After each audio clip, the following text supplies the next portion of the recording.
there, it's Elaine Gardner, the founder of DesignYourHealthyLife.com, and welcome to video 3 in my free series, Food Freedom. As you probably know by now, I struggled long and hard with significant health challenges before I became committed to restoring my health, no matter what. I learned so much in the process of healing for my own body and also in my 13 years of working with private clients. And one thing I know beyond the shadow of a doubt is that a healthy lifestyle is necessary to heal and also to maintain your health. There is no way that I ever want to go back to that state of misery that I existed in for more than 2 decades of my life. Protecting my health every day is far easier than the discomfort of the mess that I used to be in. And eating healthy is a vital and irreplaceable part of what I do every day to feel great. As a society, we have a tendency to focus on our health only when things aren't going well. This is a huge mistake. Your body works hard for you every day and deserves your ongoing attention. Typically, things don't fall apart overnight. You may be working your way into trouble without even realizing it. The more attention you give to proper self-care, the less likely you are to face a significant health challenge. And while there are many aspects of proper self-care, food is a huge piece of the puzzle. There's a great deal of conflicting information about what is and isn't healthy. Through a lot of trial and error and some interesting and uncomfortable occurrences, I finally realized that there is no one way of eating that works for everyone. I've pieced together so many aspects of healthy eating over the last 17 years and had to figure so much out on my own. While there are some great resources out there for learning some of the ins and outs of our complex food system, I've never found a resource that has everything in one place. And that's one of the reasons why I created Food Freedom, planning, purchasing, and loving the right food for your body. Recently, I saw a video canvassing people on the street in what I believe was New York City. The interviewer was asking people if they avoid eating gluten. If they said yes, he also asked them to explain what gluten is. Very few people could actually explain it to him. I found this both alarming and comical. We always have trends in food. What's hot now will be replaced by the next greatest thing a few months or years from now. It's one of the reasons I feel it's so incredibly important to be educated about food choices. Some trends are worthy and will stay, and others will fade away. For some, gluten-free is a fad that they are following. For others, it's essential to their health. But it's important to educate yourself about the choices you make so you can understand whether something is just a passing fad or something that deserves your full attention. And food sensitivities are a hot topic these days, and there are plenty of people who do need to avoid certain foods. Since gluten is one you're likely to hear a lot about, it's a good one to use as an example. Gluten is a large protein. It's found in grains like wheat and rye. People who have celiac disease have physical damage to their intestinal lining when they consume anything that contains gluten. Some people with celiac disease do not have any symptoms when they consume gluten, so they don't realize that the damage that is happening until other issues eventually arise. I've had clients like this, and they are very shocked when they eventually find out that they have celiacs. Other people get very ill or uncomfortable even when consuming tiny amounts of gluten. And there are also people who do not have celiac disease or damage to their intestinal lining, but still have trouble with gluten. Any food can create a reaction, be an irritant, or just not sit right with you, regardless of whether it is healthy or not. Remember, there is no one way of eating that works perfectly for every body. Even though we all have common nutritional needs, the foods that work best in satisfying those needs can vary greatly from person to person. It's important to pay attention to how you feel when you eat. Your body is constantly sending you signals, which may be dramatic or subtle. I discovered that I don't tolerate almonds by finally listening to an incredible chest pain I was having. It took me quite some time to realize that food was triggering this pain and what exact food was causing it, but as soon as I eliminated almonds, the pain went away. Others may experience intestinal discomfort, drops in energy, skin problems, and so much more. Symptoms can happen right away or up to several days after consuming the offending item. So getting in touch with how you feel is key to figuring out what does and doesn't work for your body. There are many possibilities of why food sensitivities occur, and I'd like to share a few of the things that I see over and over again in my private practice. This won't be a full dive into all the possibilities of how and why food sensitivities exist, but I hope it will give you some important things to consider and be aware of. Quality of food should be the first thing that you consider. Anything other than real food, preservatives, added flavors, thickeners, pesticides, hormones, antibiotics, and on, are widespread in our food supply and highly likely to be problematic. Our bodies need real foods full of nutrients to run optimally. Anything that doesn't support bodily functions requires extra work and can bog down bodily processes, making you feel sluggish, foggy, and generally unwell in the process. But if you eat like this all the time, you may not even be aware that you aren't feeling as good as you could be.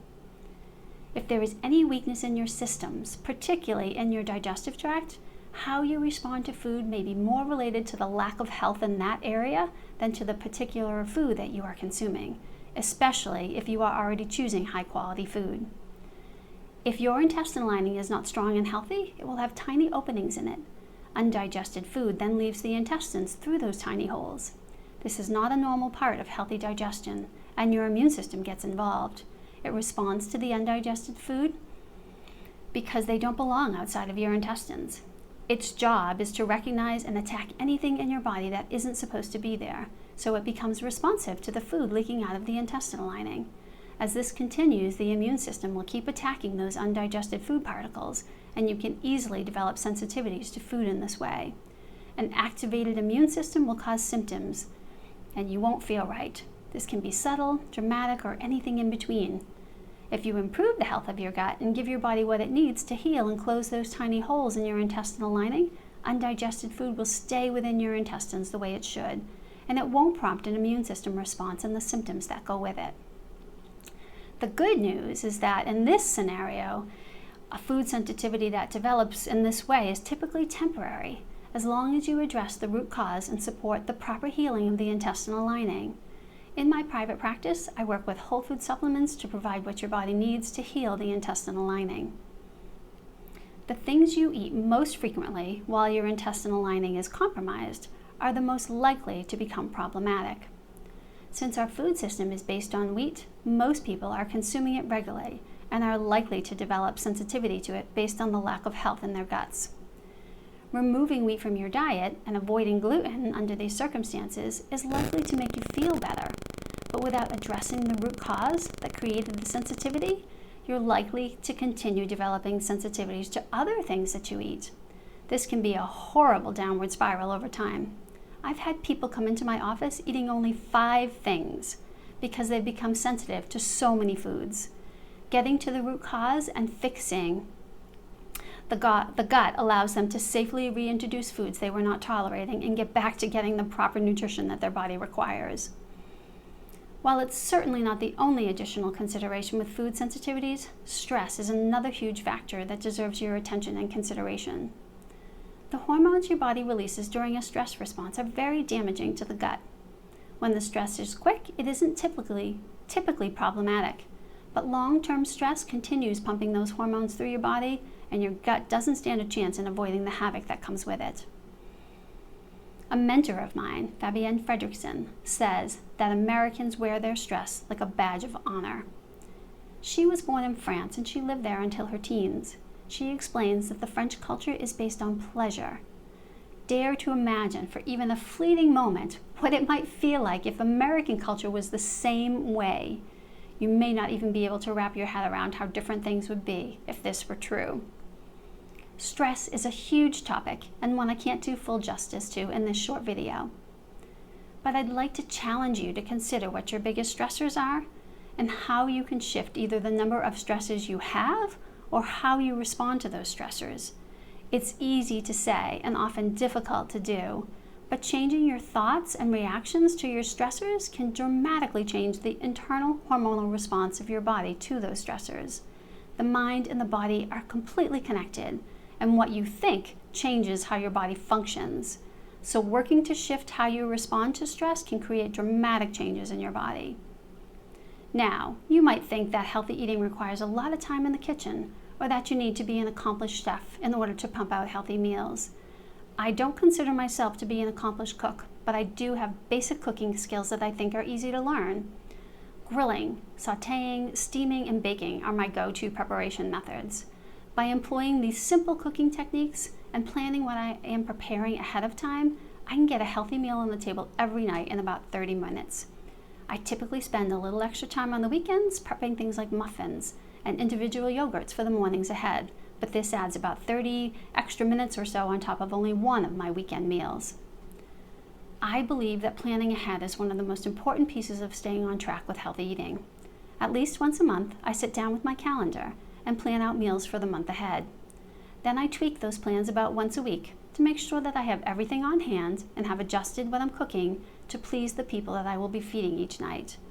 There's a whole module about meal planning in my full food freedom program, and I share all of my tools and strategies as well as what I'm preparing every day. And I also share all of my tried and true favorite recipes. You have only one life to live, and the health of your body can either make or break your ability to live your life fully. You can't be, do, or have all that your heart desires if you aren't vibrantly healthy. While true health may seem elusive in the time and society where so many people have health challenges, it is highly achievable, and it's what you deserve. Once you learn how to implement healthy eating, it doesn't take much extra effort to maintain it. And the improved way you feel and peace of mind that you get from taking proper care of yourself is absolutely priceless. I'm grateful every day that I made that commitment to find my way back to health in December of 2000, and to be here with you to share what I learned. I'm obsessed with being healthy in the most positive way possible. And it's my mission for you and as many others as possible to have easy access to the knowledge and resources needed to have the best level of health possible. It's been an absolute honor to be here with you, and I sincerely hope I've provided you with a lot to think about and take action on. As always, I'd love to hear from you, and I'd be happy to answer any questions you might have. There's a comment section below, and I hope you'll use it. There will be one more video in the series. I'll tell you all about my full food freedom program, which will be starting shortly, and how to be a part of it. It will only be available for a short time, so I hope you'll take advantage of it. I look forward to connecting with you again soon.